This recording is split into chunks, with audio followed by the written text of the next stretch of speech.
السلام عليكم ورحمة الله وبركاته. ما أنت مقالكم حكون برنامج قابك وقفلت كمبيوترك أما ديسكتوب هذا أما لابتوب هذا صد وقفلت باسورك اللي وجود جيبين قرر تصالة وكلاته هذا وجدين كمبيوترك وحكوا هيران باسورك هيران صح باسورك هيران وحرنا عبد الرحمن برنامج أو كلاته إن باسور كجيبين نارنا مركب قابك اللي وجود جيبين كرا مقالكم إلا دمات كداو مقالكم ودمسترن وحكي لك كرتين ما كداون كرتين يوتيوب ككيل كرتين sidoo kale to ardaydana waxaan soo dhigay groupkiina telegramka idin soo dhigay halkaas ka daawan kartid marka waxaan sameeynaa ugu horreyn horta computerka waa inaan daminaa ama restart waa inaan dirnaa aan kadib waxaan sameynaynaa computerka marka restart aan diro F9 la qaban doona sababtoo waxaan rabaa markuu isoo daaraayo inuu booting soo qabsaara flashkan u jeedin dhinacaan oo computerka ugu jiro waxaa ku duuban applicationkii maalin hore aan soo qaadanay oo ahaa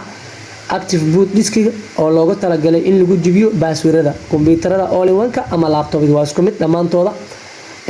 application-kan qaabka loo soo degayo iyo sida loo duubayo casharo hore oo muuqaal hore aan jiraan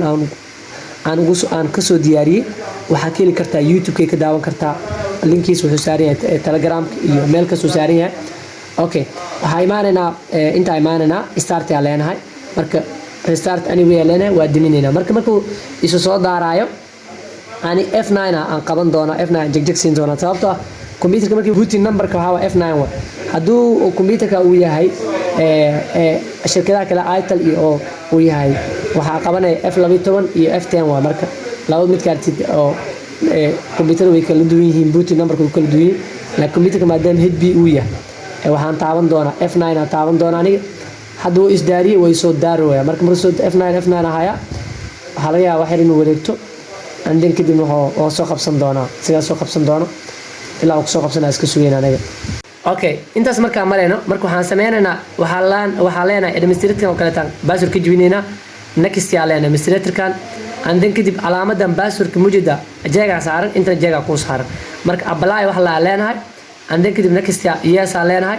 calaamadan oo aqaarta duu ku soo saaro kor maxaa ku qoran has been successful changed meena baasku inaa badisho ku cadeen ama ka jibisay kadib maxaa leenahay finish leenahay andin kadib waa soo kicinayna calaamada guduudta imaanayna calaamada guduud marka imaano calaamadan turn off computer ku soo dhufanayna kadib computerka waxa u direynaa restart wax la ama waan daminayna waan daarayna intaas marka restart marka dhaho jaa waxaan sameeynaa flashki computerka ugu jiray waa ka bixin doonaa marka ka bixiyo computerka markuu soo daaro ilaa muuqaalka dhamaadka ila gaar markuu soo daaro ayaan fiirinaynaa wuxuu ku soo kici doonaa iyo qaab ku soo kacayo passwordka inuu ku xiran yahay administrator aan ka jibinay ma ku xiran yahay mise waa ka jabay ana muuqaalka ma kala jaraayo ilaa dhamaadkaas la gaari doono marka isla fiirinayna computerka waqti badan ma qaadan doono ilaa inta ku soo daarmaayo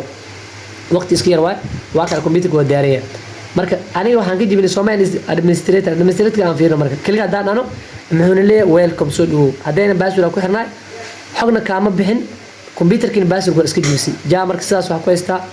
dhaatadan waa safe ku tahay computerka waa kana aad u mahadsantihiin. Assalaamu calaykum warahmatullahi wabarakatuh.